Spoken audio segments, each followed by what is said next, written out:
hanap tayo ng malupit na trade. Sige, try natin dito tayo sa daily.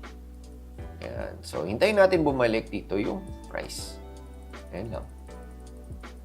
So, hindi na siya bumalik. So, hintay tayo ng pullback na maganda. So, let's say, for example, lagay tayo ng Fibonacci. Diba? So, dito natin hintayin yung pullback. Ganyan. Okay? So, tingnan natin kung ano mangyayari.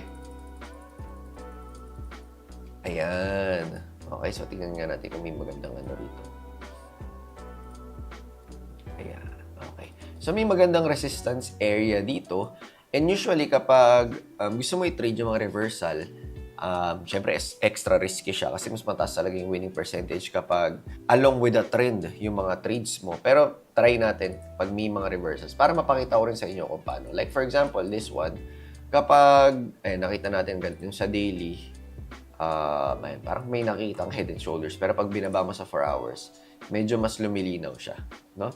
And ang pinaka-challenge dito is gano'n ka-sure na malakas talaga itong resistance area na ito. Kasi para sa akin, para masabi mo na sure talaga na malakas ang kailangan, mas malakas pa dito. Kailangan maabot niya at least itong support area na to. Bago pag pumulback, tsaka tayo papasok. No? Pero since hindi niya naabot, hindi siya okay para sa akin.